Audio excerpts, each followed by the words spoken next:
this might be one of my favorite streams I've ever done. It just might be. Kanye West on Nick Cannon's Class podcast.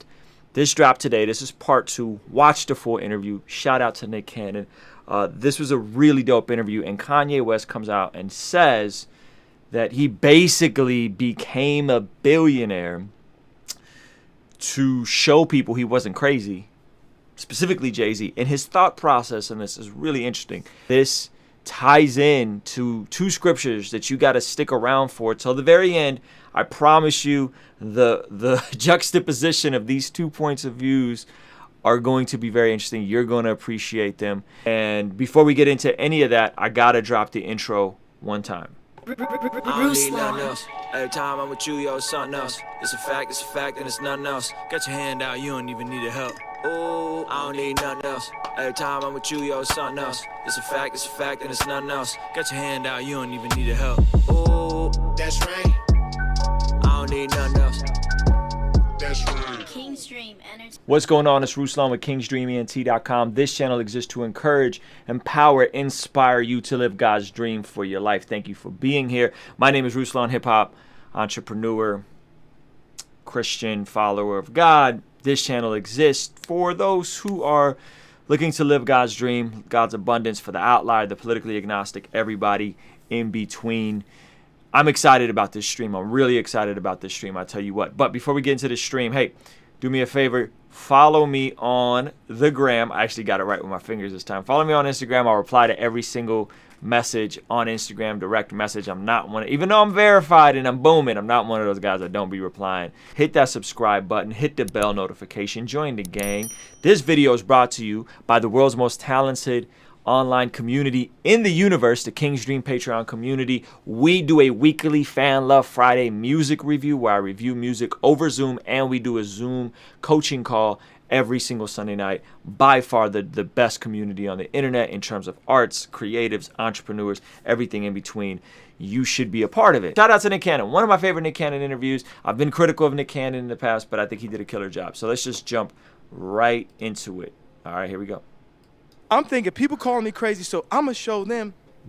I'm going to even show my big bro I'm not crazy. I'm going to show Jay-Z that my value, that you could be diagnosed and people could point fingers at you and you could still be a citizen and you could still have value. He said, don't let that. Right. Whew, this is heavy. He said, I'm going to show people that I'm not crazy. How? How is he going to show people that he's not crazy? He's going to show people he's not crazy by acquiring wealth and becoming a billionaire. Because he said when people try to discredit you, this is a few minutes before this, it's about taking away credit. It's about pulling away your ability to be credible. And he's like, credit is attached to money. And I thought, man, if I could become a billionaire, then people can't discredit me. And I wanted to show people, I wanted to show Jay-Z. He says he wanted to show his big bro Jay-Z that he wasn't crazy by becoming a billionaire, and show that you can be diagnosed with a mental illness. I don't know if bipolar is considered mental illness, mental disorder. Kanye calls it a sprained brain or his superpower, right? So it's very interesting. And he says that is why he was trying to become a billionaire. This is fascinating stuff, man. If you're watching this, give this video a thumbs up for me. Let's get right back into it. Let's check the rest of this out. Stigma define who I am. I didn't let the stigma define who I was. So the funny thing is, so I'm like, boom, it's going to be, they're going to see that, I ate up all my vegetables. And I did the right thing. I'm gonna be like this. And I got up to 3.3 billion. I ate up all my vegetables. Look, guys, I'm not crazy. Look, guys, I ate up all my vegetables. I got 3.3. And then it's like, look, guys, I got 5 billion. I ate up all my vegetables. And then I cried for my daughter. And now he's crazy again. And they said he's crazy again. So that made me tell us, like, forget valuing money. So, okay, hold on. So let's back up. So he said, I wanted to prove to people that I wasn't crazy, right? So I built up these companies that couldn't say that I was crazy, right? You can't say I'm crazy anymore because I'm a billionaire. And then he says, and I cried for my daughter. And what did they say? They said he was crazy. Now, what was he crying about? What's the reference? Let me pull this back one more time. I really want us to catch this because this is fascinating stuff. They're gonna see that I ate up all my vegetables. He did everything right. He had the right business plan. He did all the business stuff right. It was easy. I did the right thing. And I'm gonna be like this. And I got up to 3.3 billion. I ate up all my vegetables. Look, guys, I'm not crazy. Look, guys, I ate up all my vegetables. I got 3.3. And then it's like, look, guys, I got 5 billion. I ate up all my vegetables. And then I cried for my daughter. And now he's crazy again. And they said he's crazy again. So So check this out. So what is he talking about? He cried for his daughter. Well, he had his first rally in South Carolina. He was viral all over the place. Why was he viral? He was viral because he said something about Harriet Tubman, and he said, Harriet Tubman didn't free the slaves. She just caused us to go work for other white people. Now, he clarified some of that on here. I'm not gonna talk about that. But the part he really went viral for is when he started getting emotional and crying. Why he got emotional and crying is because he shared that his dad almost terminated his pregnancy, or his mom's pregnancy, when he was in his mom's belly, almost aborted him, and that he almost did the same thing to his first daughter. He almost repeated that same cycle, and it was actually Kim Kardashian who said, no, this baby has a soul. I did a whole video about this. You guys can check it out. Kanye on his pro-life views. You can watch that, right? And he's saying he went on stage, had this moment, started crying, and then they said he was crazy again. They said he needs to go get help. He needs to, right? Now, if you actually listen to what he's saying, if somebody's considering the fact that they were almost aborted and that they almost repeated that same cycle, and then they didn't, and their baby, who's 7 now, wouldn't have been, like, it is an emotional thing. And he's saying, I made the $1 billion net worth. Now, he says his net worth is $5 billion. Forbes says it's 1.3 billion. Whatever it is, right? He says it's more than Trump's. Forbes says it's not more than Trump's. Whatever it is, the fact of the matter is, he worked his way up to becoming a billionaire. He wanted that admiration. He wanted that success. He wanted to prove people wrong, that he's not crazy. You can't just dismiss him as crazy. And I'm sure there was definitely people that he wanted to prove right. And I would say definitely in my own life, in my 20s, there was a lot of people I wanted to prove wrong. When you are an entrepreneur, you come from trauma, you got that chip on your shoulder. When you come from the mud, you got nothing, you got that chip on your shoulder. You're trying to prove people wrong when you're younger. When you transition, I'm in my 30s now, I'm trying to prove people right. I'm trying to prove my wife right, that she made the right decision by letting us pursue this business thing. I'm trying to prove my family right. I'm trying to prove the people that believe in me right. I'm trying to prove y'all right, y'all. Those of you guys that rock with this channel, I'm trying to prove that. So the motivation kind of changes, right?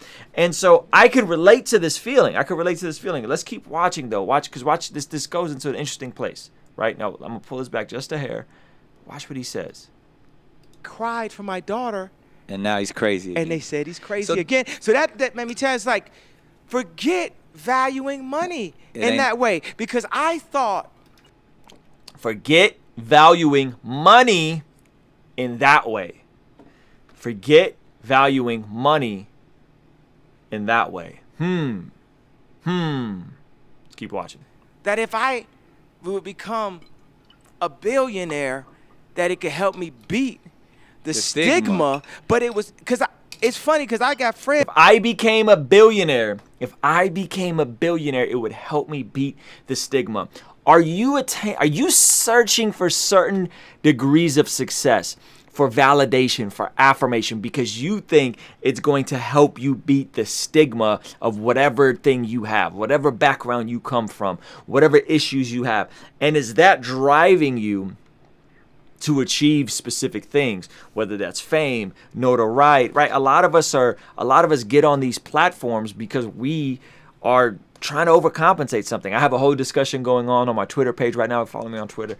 We talked about how, a lot of people claim they're doing ministry in CHH, doing ministry. And it's really overcompensation, trying to over-spiritualize stuff. And the truth is, a lot of us who got into entertainment, if we're honest, a lot of us who have something to say, who want to be on platforms, it's probably started from a need to overcompensate. It probably started from maybe not getting enough attention or affirmation from, our families or from when we were kids, right? We have to be sober about that. We have to be honest about that. And I'm going to tie this into a scripture briefly, so just bear with me. But this is so good. Shout out Royce Levitt. I see you, bro. Let me pull this back a hair, because I think Kanye is showing a lot of profound wisdom in this clip right here. Now, regardless of how you feel about his politics or whatever, this is a lot for all of us to learn. In that way, because I thought that if I would become a billionaire, that it could help me beat the stigma. But it was because it's funny, because I got friends that soon as someone says, "Oh, yeah, he ain't take his meds," or this, that, they can be like, "You ain't need to take your med," and they can sun me. And it's literally like how people would treat black people 100 years ago. Wow. People who are diagnosed could get treated like black people were treated 100. Now we're more subtle. That's deep. That's deep. Like, did you guys catch that? So he's saying that in the same way you would dismiss and discard certain people 100 years ago, specifically black people in America, he's saying now it's a similar thing with people with mental illness, right? And that's heavy. Like, that's really, really, really, really, really heavy. So I want to pull up two passages for you guys, and I think it's telling, because this is written by Solomon, who's one of the wisest men, who, according to Scripture, is the wisest man and is the wealthiest man to ever live. And Ecclesiastes is written later on in his life. But I want you guys to just look at these passages with me, because I think they're very interesting, and I think Kanye is echoing a lot of these things right here. So let's look at the first one. Right, this is Ecclesiastes 10:19. It says, "A feast is made for laughter, wine makes life merry, and money is the answer for everything." Okay, this is the Bible. This is the Bible. Okay, some of y'all like, "Oh, the money's bad. Why is Kanye billion? What kind of Christians? Oh, you're supposed to be poor for Jesus." Get out of here with all that. This is what the Scripture says. Okay, leave your toxic doctrines at home. Just leave your toxic poverty theology at home. That's what the Scripture says. Ecclesiastes 10:19. "A feast is made for laughter. Wine makes life merry. And money is the answer for everything." In Kanye's mind, he knew that there was going to be a certain degree of status and a certain degree of what people will call FU money, which you get to $1 billion status, where once you get to a certain net worth, and the interest on your money alone can cover your lifestyle, right? Now, I'm going to read you guys a passage literally a couple chapters before this that contradicts this passage in a way, but it doesn't contradict. It's a juxtaposition. They both are true. It's the same truth, just different sides of the coin. Money is the answer for everything. Is money the answer for marital problems? No, it's not. However, 50% of marriages end in divorce. And what's the number one cause of divorce and marriage issues? Money. Interesting. So money doesn't solve all of our problems, but it solves all of our money problems. And a lot of our problems are attached to money problems. So here it says money is the answer for everything. This is very interesting that this is in the Scriptures, guys. This is very interesting in the Scriptures. Hey, if you're watching this video, be sure to if you're watching this video, be sure to subscribe, hit the notification bell for me, and like this video. Let me know where you're watching this from too. I want to know where you guys are watching from. Let's get back to this. Okay, so that's the first part, right? So money is the answer for everything. That's really interesting. Money doesn't solve all of our problems, but it definitely solves all of our money problems. Ecclesiastes 10:19. Ecclesiastes 10:19. That is the passage. Okay. I'll read you guys a different translation just so you don't think I'm capping. The New Living Translation says, "A party gives laughter, wine gives happiness, and money gives everything." Right? ESV standard, the elect standard version. All you guys who are your all my Calvinist friends, right? Bread is made for laughter, wine gladdens life, and money answers everything. Money answers everything. Wow. Now, I'm going to give you guys a different passage here in a second, but I think this is very interesting. I think Kanye being aware of this, but I also think too many of us overlook this in our own lives, if we're honest. Meaning that you know the areas that maybe you aren't being a good steward in. Matthew 25, right? The parable of the talents. We know what areas we're struggling in. We know what areas we could be a better steward in. Yet, we kind of ignore them. We kind of put them to the back burner. We know there's some debts we need to pay off. We know God gave us a vision to start that business. We know, I need to be more disciplined with my spending. I need to get on a budget. I need to get on a plan. We know these things, but we kind of struggle, right? We kind of struggle, we kind of neglect them, we kind of put them to the backside. So let me read you guys a opposing passage in this, which is very interesting. Check this out. This is Ecclesiastes 5:10. Whoever loves money never has enough. Whoever loves wealth is never satisfied with their income. This too is meaningless.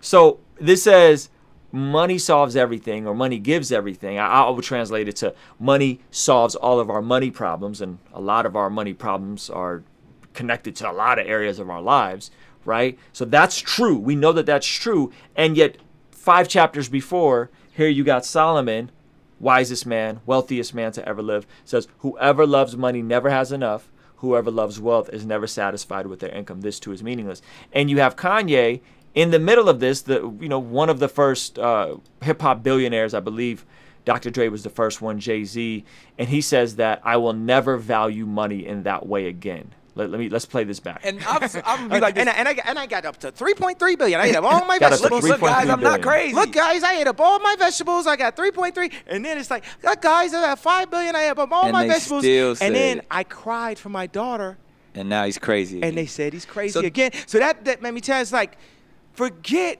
valuing money It in ain't- that way, because I thought that if I would become a billionaire, that it could help me beat the stigma. But it was because it's funny because I got friends. That's heavy, man. So I know this is multidimensional, but I just want you guys to think, like, he's saying that money has its place. He's saying that money's valuable. Ecclesiastes is saying that money solves a lot of our problems, our money problems. But he's also saying, don't value it like that. Don't attach your identity to it. Don't love money. Don't make money your God. Money ultimately is a tool. Money is like a brick. A brick can be used to riot and loot, modern day parallel, right? To throw a brick through hospitals, through buildings, or that same brick can be used to build hospitals and build buildings. Money is that tool, right? Money is a tool. Money is neither good nor evil. The love of money is a root to all kinds of evil, but money is neither good or bad. Money is a tool, right?